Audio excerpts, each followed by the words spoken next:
Hello నమస్తే. నేను journalist YNR. 2 రోజుల క్రితమే చెప్పాను రేస్ సంస్థకు సంబంధించిన సర్వే 28 మార్నింగ్ 10 గంటలకు మీ ముందుకు తీసుకొస్తానని. రేస్ సంస్థ గతంలో కూడా ఇచ్చిన సర్వేని ఒకసారి జర్నలిస్ట్ వైఎన్ఆర్ ఛానల్ ద్వారా మీ ముందుకు తీసుకొచ్చా.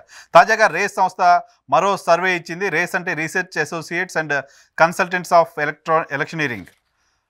దీనికి సంబంధించి తాజాగా ఇచ్చిన సర్వే మన చేతిలో ఉంది.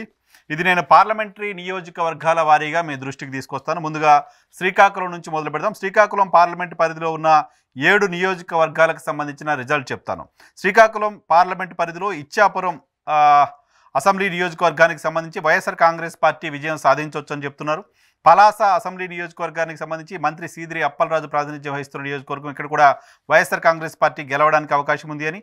టెక్కిలి నుంచి తెలుగుదేశం పార్టీ రాష్ట్ర అధ్యక్షుడు అచ్చెన్నాయుడు ప్రాతినిధ్యం వహిస్తున్న నియోజకవర్గం, ఇక్కడ కూటమి అభ్యర్థికి అవకాశం ఉంటుంది అని. పాతపట్నం నుంచి కూడా కూటమికి సంబంధించిన అభ్యర్థి గెలవడానికి అవకాశం ఉంది అని. శ్రీకాకుళం అసెంబ్లీ నియోజకవర్గం నుంచి మంత్రి ధర్మాన ప్రసాదరావు మళ్ళీ గెలవడానికి అవకాశం ఉంది అని. ఆమదాల వలస నుంచి స్పీకర్ తమ్మినేని సీతారాం ప్రాతినిధ్యం వహిస్తున్నారు, ఇక్కడ ఆయన ఓడిపోవచ్చు అంటూ చెప్తుంది. కూటమి అభ్యర్థి విజయం సాధించవచ్చని. నర్సన్నపేట నుంచి మాజీ deputy CM Dharmana Krishnadas YSR Congress party అభ్యర్థిగా విజయం సాధించవచ్చని.